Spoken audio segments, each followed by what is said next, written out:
Arts council of Pakistan Karachi نے یہ بہت پہلے سے طے کر رکھا ہے کہ ہم کسی بھی ادیب کو، شاعر کو مرنے نہیں دیں گے، اس کو زندہ رکھیں گے، اپنے خیالوں میں بھی اور اپنے پروگراموں میں بھی۔ تو آج فراز صاحب کو ہم یہاں یاد کریں گے۔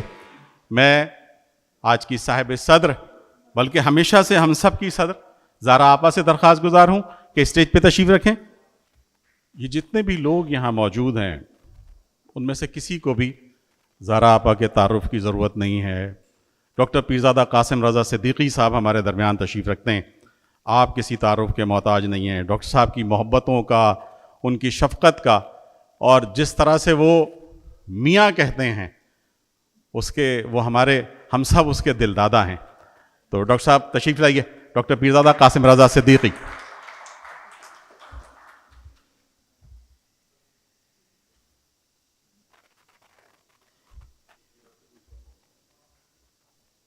ہماری درخواست یہ بھی ہوگی کہ ہم چونکہ پیرزادہ صاحب کو سننے آئے ہیں، زہرا آپا کو سننے آئے ہیں، دیگر ہمارے مقررین پہنچ رہے ہیں، تو اگر اپنے سائلنٹ کو بند نہیں کر سکتے فون کو، تو کم از کم اس کو موبائل فون کو سائلنٹ کر لیجئے، تاکہ تو اس کو کم از کم ہم اطمینان کے ساتھ گفتگو سن سکیں۔ اور اس سے یقیناً ہم سب بہت مصروف لوگ ہیں اور آپ بھی بہت مصروف ہیں، لیکن یہ کہ اس وقت کچھ دیر کے لیے ہم اس کو کم از کم سائلنٹ موڈ پہ ڈال دیں۔ پیغمبر تیری بارگاہ معلیٰ میں اپنے عصیاں کے انبار سے سرنگوں ایک گناہگار انسان کھڑا ہے، نہ اس کے بدن پر عبا و قبا ہے، نہ ہاتھوں میں تسبیح کا سلسلہ ہے، نہ ماتھے پہ محراب داغ ریا ہے۔ یہ وہ بد مقدر کہ جس کا بدن بارش سنگ خلقت سے غربال ہے، یہ زندہ گڑا ہے۔ یہ مجرم ہے ان دائمی سفاک سچائیوں کا کہ جو تو نے کاذب جہاں کو عطا کی۔ یہ مجرم ہے ان بے غرض جرتوں کا جو تو نے ہر ایک ناتواں کو عطا کی۔ پیغمبر تیری بارگاہ معلیٰ میں اپنے عصیاں کے انبار سے سرنگوں ایک گناہگار انسان کھڑا ہے۔ فراز صاحب تھے اور ہم اس طرح سے فراز صاحب کو سنتے رہیں گے۔ ہمارے یہاں ایک نیا اضافہ ہے اور بہت ہی پرزور اور پرشور اضافہ ہے۔ نصرت بھائی بہت زیادہ ضد کرتے رہے، جناب قاسم عثمانی صاحب سے درخواست گزار ہوں کہ تشریف لائیں، اور قاسم صاحب نے کچھ تراجم کیے ہیں فراز کے حوالے سے، آپ تشریف لائیے اور اپنی جو ترجمہ ہے وہ پیش کیجیے۔ بہت بہت شکریہ۔ بہت شکریہ شکیل صاحب۔ یہ میں نے ایک کتاب پبلش کی ہے امیزون پہ with the name moon let versus, اور اس میں 20 غزلیں احمد فراز کی ٹرانسلیٹ کی ہیں، اور یہ جان کیٹس، ولیم ورڈسورتھ 19ویں صدی کی پرانی انگلش کو استعمال کر کے ایک کاوش ہے۔ تو میں ایک غزل لایا ہوں، اس میں تھوڑی سی لمبی ہے، لیکن یہ کہ جہاں آپ کو لگے کہ وقت ہو گیا تو میں آئل اسٹاپ۔ جی جی جی جی جی۔ سنا ہے لوگ اسے آنکھ بھر کے دیکھتے ہیں، سو اس کے شہر میں کچھ دن ٹھہر کے دیکھتے ہیں۔ The tale is told of her whose beauty bright enthralls the souls who gaze upon her sight. Thus, let us tarry in her town a while and drink the charm that lingers in her smile. سنا ہے ربط ہے اس کو خراب حالوں سے، سو اپنے آپ کو برباد کر کے دیکھتے ہیں۔ 'Tis said she hath a heart for those in grief, a source of tender solace and relief. So let us break and seek her gentle eye, and in her caring presence heal and sigh.